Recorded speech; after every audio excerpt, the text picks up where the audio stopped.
Yeah. So this idyllic wonderland, all this shit right here. This is South End.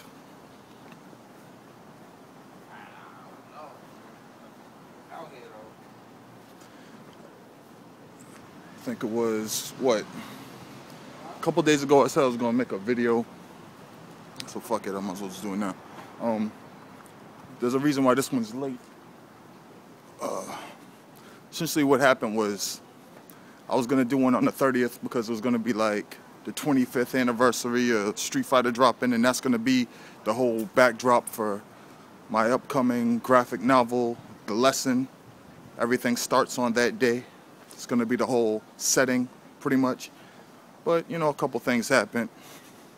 Then, of course, the passing of baby Chris Lighty changed a whole bunch of things. So I decided to just push it back to, I just turned in my book to the publisher. So I'm waiting to hear about what happens now, what we do, what we don't do.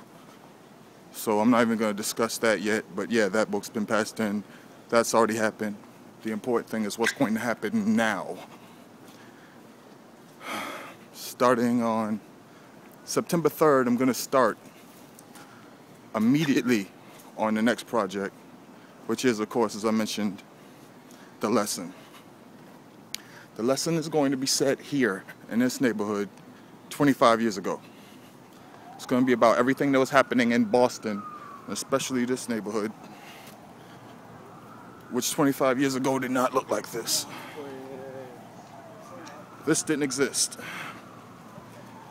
It was a pit. All of this was a huge pit. Huge pile of dirt went all the way down here, where my finger is, if you can see it. There was a big, huge hole. There were workers on both sides. Where I live now, I used to have friends, that's Methunia Manor. We used to play, we used to run down West Canton Street. Anybody who's from here knows back in the days, there used to be this thing called the West Canton Street Fair. So we used to run back and forth, and we would stop, we would race to the hole, which used to be there. This is back during the construction of large part of the Orange Line, which is something a lot of the people of this generation have grown up with their whole lives, so they're not aware of when that wasn't there. I'm from the generation that we had the L. The L was torn down between like 87 and 89. I think part of the L didn't come down until the early 90s. But starting in 87, they started shutting down everything. I know Dover Street, they officially shut that down in 87. There's actually footage of it online.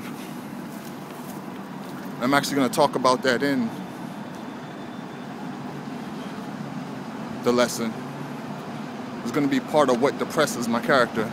Basically, The Lesson is going to be about a kid who lives in the south end of Boston who feels like Boston is cursed for several reasons. And it's also going to address, well, when I was coming up, we had an inferiority complex to New York. We felt as though we were overlooked. We didn't get any recognition. Nobody knew about anything that happened in Boston and the accomplishments. They didn't even know that we had a certain population or certain populations in the city, which had been there for quite a while. And it was really frustrating, and it kind of still is. It's kind of what's powered my whole career, damn near. If I pass from this earth and I haven't changed people's perception of the city, then I really haven't done shit with my life.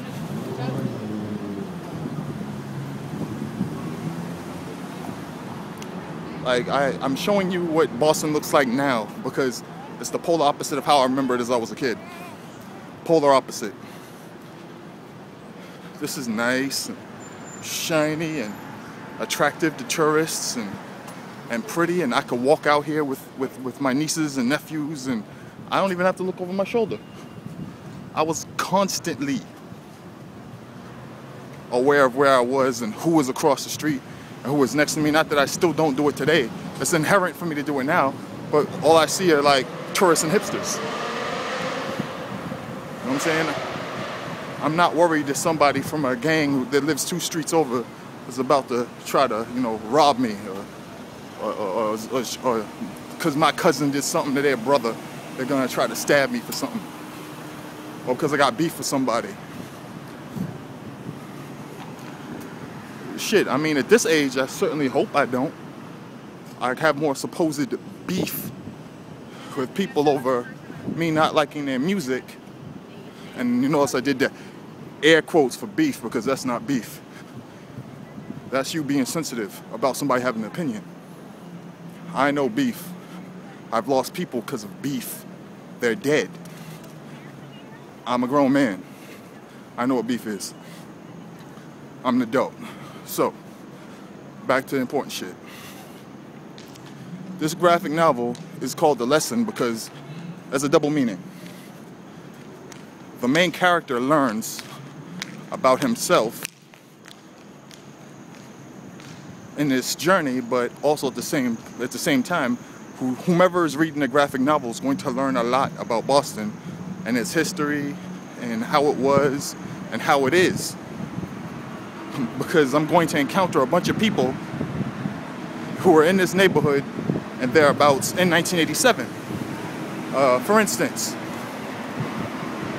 one of the characters has a friend who plays for West Roxbury High, and he encounters a young man by the name of Patrice O'Neal, who incidentally was a star player for that team in 1987, and they actually won the Super Bowl that year. But this is before that season happens. You know, he runs into, you know, Reggie Lewis, because Reggie Lewis was just drafted by the Celtics.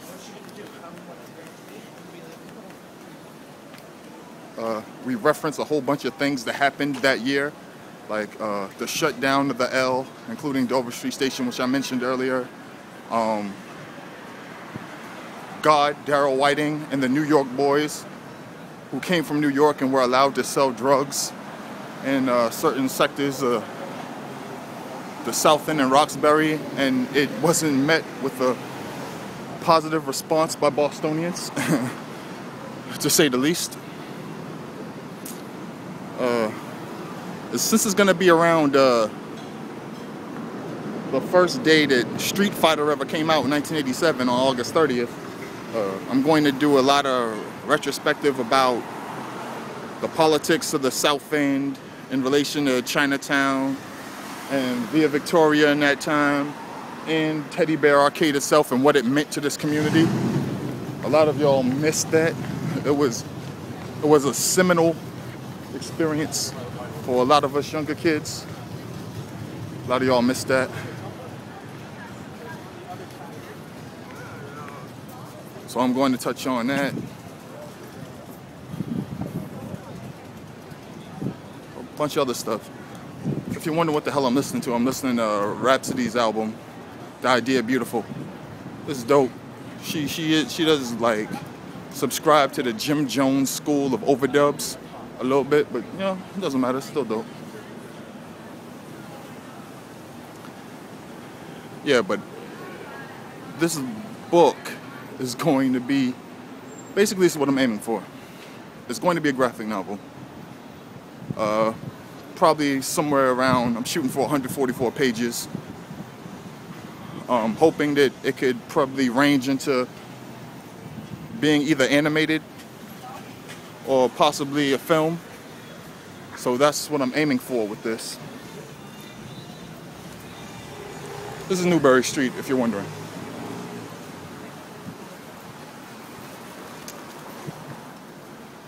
So yeah, book has been turned in, working on a new one. That's pretty much what I wanted to get y'all caught up on. See, back in 1987, it's another thing we touch on. This kid right down the street. Bam, that's a New York shirt. In 1987, bad things would have happened.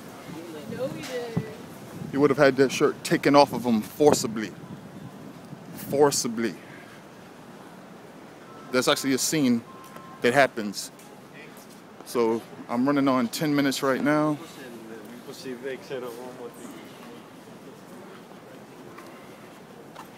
yeah, so yeah, of course I'm going to touch on things like the Adidas culture, basketball, because basketball is the main theme of it. The main character plays basketball. He actually loses the BNBL championship. The Celtics actually just came off of losing 4-2 to the Lakers in 1987, which was part of the reason because was the death of Glenn Bias right after the 1986 NBA draft. So the 86-87 season, the Celtics fell short because they were expended, you know, they're old, too many injuries, thin bench. Then of course we all know about the skyhook. That really, but all these things depress him. Other things that depress him, the Red Sox losing the 1986 World Series to the Mets. He thinks so that helps him think that they're cursed. That really doesn't help. See other things. The Patriots. The Patriots had just played their first ever Super Bowl. Of course, when they do finally make it to a Super Bowl, they happen to run into the greatest goddamn defense of that era in the Chicago Bears. So they had no chance. Oh yeah, also, you gotta remember, Tony Eason had the flu.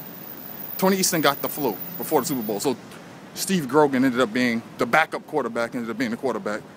The Patriots turn over the Bears the beginning of the game, only get a field goal out of it. Then it's like they run off 44 straight points. So yeah. I'll chill here for a minute. But yeah, the main character, he's pretty much just resigned that Boston is cursed. But one thing that gets him through, the reason why it's called The Lesson also, is because 1987, Gangstar released his first single on KTEL/Wild Pitch Records. It was called The Lesson. It was the Gangstar Posse actually, but it was listed as Gangstar. Gangstar Posse, for those that don't know, was one of the early incarnations of Gangstar. There were two early incarnations. There were two early incarnations of Gangstar. The first one was Suave D. It was Suave D, Guru, and of course Big Shug. Suave D was the original DJ, and Big Shug's brother, Shug and Guru, they were Gangstar Posse. The next incarnation that consisted of Guru, DJ Want to Be Down. It also included Smitty at sometimes, even though he didn't really appear on tracks.